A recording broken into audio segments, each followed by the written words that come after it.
And breathe. Oh my god.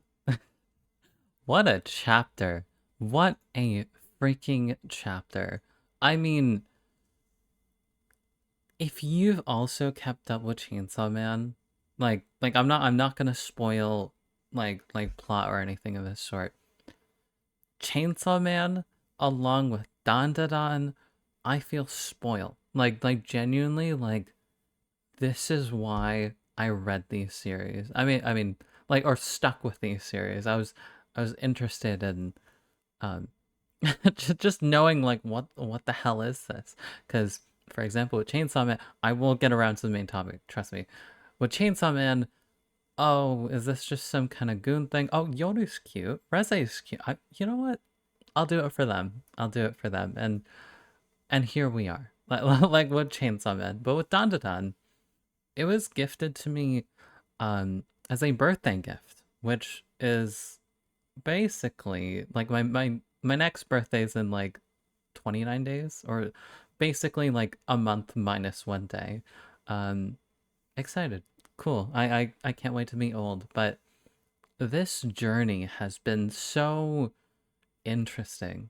Both journeys, but specifically with Dandadan today, um wow.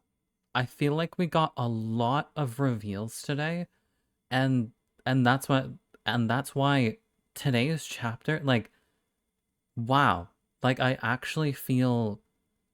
almost feel like this like tingling of like excitement and like intrigue like sort of thing. Whether or not Dandadan's going to end soon, whether or not after this arc we go into a final arc, I don't know. We've talked about the whole Dandadan thing, like the concept of the Dandadan requiring like a certain amount of people or with powers anyway to actually like make it happen. So yeah, I'm really curious as to um if we're almost ready to finally have that final showdown. Um anyway, to be more chapter specific, let's touch base on some things. So first, we have a name. I guess at least maybe a nickname or something, but our woe mama of a nurse is called Queen Sensei. And now I don't know, maybe she has a last name Queen that is quite fitting given her, I guess, like demeanor and stuff like that. She wow. like she seems like hot stuff, like for real. Um, another thing with her is the fact that why is she even here in the first place, right? It's very interesting. I realized it. I did some offline talking with the hubby Egan Media, um, and it was interesting. It was interesting because there were a lot of things that actually needed to be clarified from the last chapter. It introduced a bunch of like conversational points, and one of them was it felt like it was the first time we actually heard about what this space is called, or this like you guys have noticed throughout Dandadan that the um now we know it as empty space, but for a while it was kind of just a thing. Like does that make sense? Like it felt like there wasn't a name for it. I think they like acknowledged it and talked about it. Ira acknowledges it's like, oh wow, like everything's gone black or dark or something of that sort. And I'm sure the others have at some point too, but it kind of all correlates to something, and it feels weird to have not like put two and two together till like now. Maybe because the name thing has really like awakened me to what's really happening here. Um, it seems like this empty space happens with alien involvement. So whenever an alien gets involved, we have um like you know how like the typical like superheroes, oh we saved the freaking world, guys, and then you destroyed the whole fucking city. Like there wasn't any of that, at least with the aliens. Almost like they were intentionally trying to only come into like combat with like things, or I guess people, um that they actually have like beef or like business with, right? We saw that probably with the serpians first. Um, yeah. So that's the correlation I'm seeing. And then on the other side, right, with the ghosts and spirits and yokai and stuff like that, and how they have like like over otherworldly like power or something like that, it kind of just is that like I've worded it really weird, but it's essentially like a power that can almost be like a contract, or like can be like fused into a person somehow. I mean, it might be that these ghost spirits and yokais and stuff like that might be the reason as to why um the whole Dandadan thing might be forming. And it might end up actually being, I'm literally thinking of this right now. What if Kouki isn't the last piece?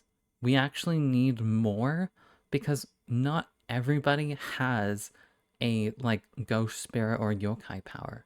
So we'll end up probably needing maybe like two more, because I know Momo just has power. Like she just has like a very special power.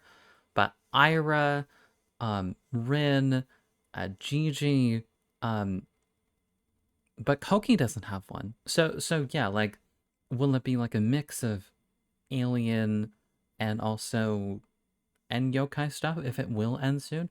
Otherwise, we've still got quite a bit to go actually. Um, but yeah, and I do want to actually like move on to the next thing where, like I said, alien for Kouki, because we're in empty space.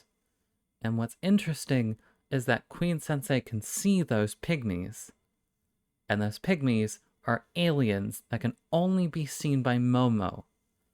What the hell is going on?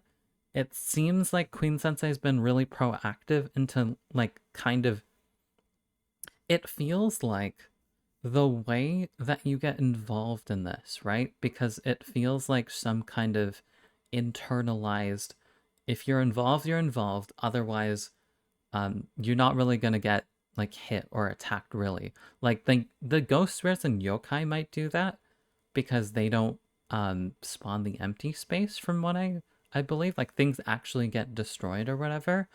Um, but oh my god, I'm liking it like the worst moment. With the alien stuff, where oh my god.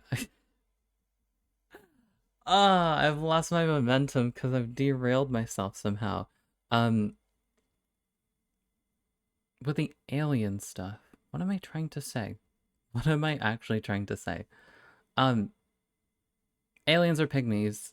I'm just gonna move on slash try to pick up from where I remember. Aliens, the pygmies are aliens. Momo can see them. Queen Sensei uh is involved. Okay, that's what it is. Queen Sensei got involved because she acknowledged that something was happening. So you have to like believe. And it actually goes all the way back to maybe how Momo was able to harness her power.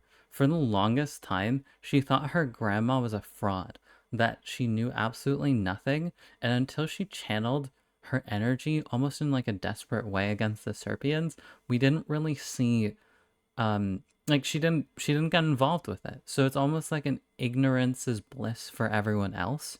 But if you acknowledge that something uh otherworldly is happening, it is actually happening. So interesting lens to look at this for. This is the most like in like wow like the words like enthralled or whatever. This is so interesting. Like there are a lot of things that are both wrapping up or giving like an explanation to, and I find this chapter like a gold mine, because I mean we're almost at 10 minutes. That's crazy, right? um Moving on, we because there was still a bit more that was going on. this is a more smaller point that might become bigger. Jiji's honesty scene. So there was the thing with Kouki going, Oomphy, fucking kill him. Like with Queen Sensei, right? And like there was the whole thing about Kouki being a liar. I'm trying to reduce the F bombs that you guys are getting in this in the in this episode, in this review. Um review vomit, whatever. Um and the point I'm trying to get around to is that Jiji's love for Momo, I think that's basically been hinted at, if not explicitly said. There's obviously the thing with Okarun and Aira as well, which is worth pointing out as well. So we might have some like love related stuff that needs to be sorted out after this arc, almost like in that like downtime where like an arc isn't like building up again, since quite interestingly we're like we've been thrown right into another one, you know. um After probably like a chapter of two of like catching our breath sort of thing. um and yeah. uh I guess moving on to another thing, Kouki, I think this will kind of wrap up um the conversation for today. We were right about the whole kind of blackmail stuff. At least I was right. Maybe you were right. But like it does seem like Saint Germain is basically abusing his abilities to um become kind of OP. Like just going, hey, you're gonna forget I even existed. Or you're gonna, yeah, like essentially that. And the closest that we will get to actually knowing that it's him for now is just um oh my god, why do I blank at such random moments? um it's the acknowledgement that it is someone that we can't quite pinpoint. We do have evidence that it is some sort of teacher, according to what Kouki said. Since she was literally given that knife. It seemed like a scalpel maybe, but yeah, she was literally trying to stab Momo for powers to give to Saint Germain. So us as the readers know, but it's interesting how they're gonna get around to that for the characters themselves. At least I think we know that it's Saint Germain. Everything bad, it seems like a selfish, almost want, desire, external thing um that Saint Germain really wants is going to come out of this power and this demand for it. He likely wants the glory for himself, whatever it is. And whether or not I'm not part of the cast, but like whether or not the crew is involved with stopping the Dandadan or being the ones to claim the Dandadan, whatever this concept, whatever this thing is.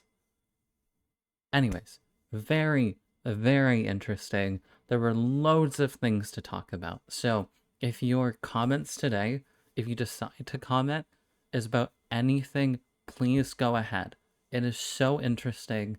I'll be like, yeah, like, you know, that's amazing. What a great point. As long as you don't um be a prick. Moral of the story, don't be a prick. And don't prick people either. That's fucking weird.